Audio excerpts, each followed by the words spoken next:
네, 이번 주 정치권 주요 이슈의 맥을 짚어보는 정치뷰 시간입니다. 정치부 한송원 기자 나왔습니다. 안녕하세요. 한 기자, 긴 연휴가 끝이 났습니다. 오늘부터 3주간의 국정감사 본격 시작이 되죠. 네, 올해는 첫날부터 전선이 뜨거운 분위기입니다. 오늘만 무려 8개 상임위에서 국정감사가 동시에 열리는데요. 한번 살펴보면 법사위, 외통위, 산자위, 국토위, 기재위 이렇게 핵심 상임위들이 한꺼번에 오늘 열립니다. 예. 그중에서도 가장 뜨거운 현장은 아무래도 법사위일 텐데요. 이 조희대 대법원장을 둘러싼 대법 국정감사가 가장 뜨거운 현장이 될 것으로 보입니다.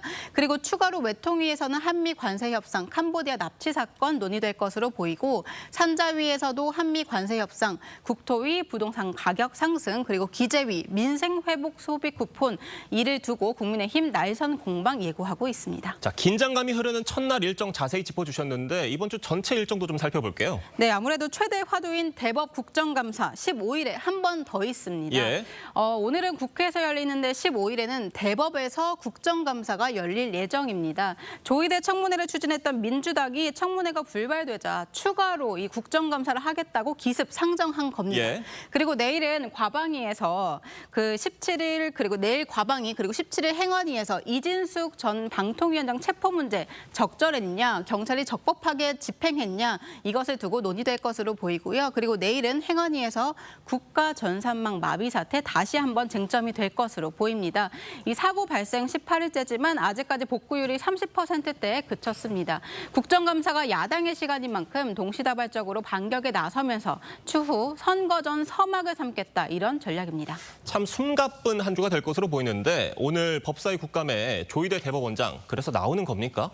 일단 대법원 내부를 취재해보면 예. 관례대로 하자 이런 분위기가 우세한 상황입니다. 그동안 대법 국정감사에서 대법원장이 국감 시작 그리고 끝에 인사말을 하고 사법부 수장이 사건에 대한 구체적 질문에 답하는 게 부적절하다 이런 이유로 증인 신분으로서 질의에 답변하지 않았었습니다. 작년에도 마찬가지였습니다.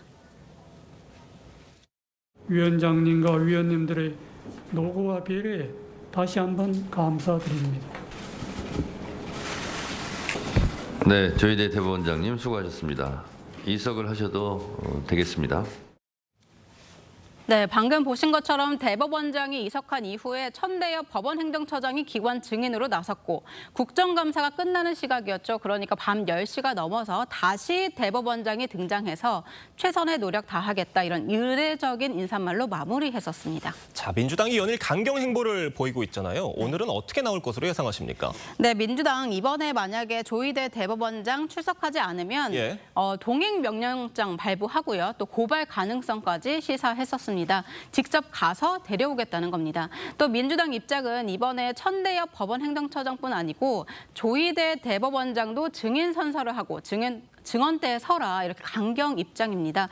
그렇기 때문에 이번에 관행처럼 인사말만 하고 이석하려고 할 경우에 추미애 법사위원장이 퇴장을 저지하거나 이 답변을 요구할 가능성이 있습니다. 자, 조희대 대법원장 청문회부터 증인 채택까지 민주당 주도로 이루어졌던 만큼 국민의힘 의원들과의 대치는 불가피해 보입니다. 네, 취재해보니 실제로 국민의힘은 이 현장 대치 가능성까지 이제 대비하고 있는 것으로 파악이 됐습니다. 예. 추미애 위원장이 조 대법원장 이석을 막을 경우에 대법원장을 국감장에 감금하냐 이렇게 맞불 공격에 나설 가능성이 있는 겁니다. 국회가 가진 건 질서 유지권뿐이기 때문에 실제 재판부가 가진 감치 권한이 없으니까 감금하는 건 형법상 범죄다 이렇게 주장할 수 있는 겁니다. 자, 특검 수사를 받은 뒤에 숨진 양평군청 공무원 사망 사건 네. 파장이 큰데 이번 국감의 쟁점이 될 것으로 보입니다. 네, 국민의힘 벌써부터 민중기 특검 그리고 이 특검 관계자들 추가로 국정감사 증인으로 신청하겠다 이런 예. 계획입니다. 어제 저녁에 국민의힘이 국회 경내에 양평군청 공무원 분향소 설치하려고 했습니다. 하지만 국회 사무처에서는 허용하지 않았는데요. 국민의힘은 오늘 오전에 추가로 분향소 설치 이어가고 단체 조문까지 나선다는 계획입니다. 특검 과잉 수사 비극이라면서 CCTV부터 모든 수사 기록 공개해야 한다 이렇게 목소리를 높이고 있는데 민중기 특검 폭력수사특검법도 발의하겠다고 했습니다. 그리고 이번 국감의 핵심 증인으로 꼽히는 김현지 대통령실 제1부속실장 네. 출석한다, 불출석한다 말들이 많은데 어떻게 되는 겁니까? 일단 이번 주 15일 운영위에서 예. 김현지 부속실장 증인 출석 여부 최종적으로 판가름이 납니다. 하지만 지금까지 여권 내부에서는 굳이 김현지 실장을 불러야 하겠냐 이런 게 공통된 시각이었습니다. 우상호 대통령실 정무수석이 이전에 김현지 부속실장 100% 국정감사에 출석한다 이런 취지의 언론 인터뷰를 한 적이 있는데 국민의힘은 국민을 속인 대국민 사기극이다 이렇게 반박했습니다. 예. 하지만 당시에도 대통령실 고위 관계자 설명 종합해 보면 우수석 발언, 국회가 요청하면, 국회가 출석하라고 하면 이런 단서가 붙어있는 발언이었다 이런 설명을 덧붙이긴 했습니다. 네, 여야 공수가 뒤바뀐 이재명 정부 첫 국정감사 일정과 쟁점 정치부 한송원 기자와 자세히 짚어봤습니다. 한 기자 잘 들었습니다.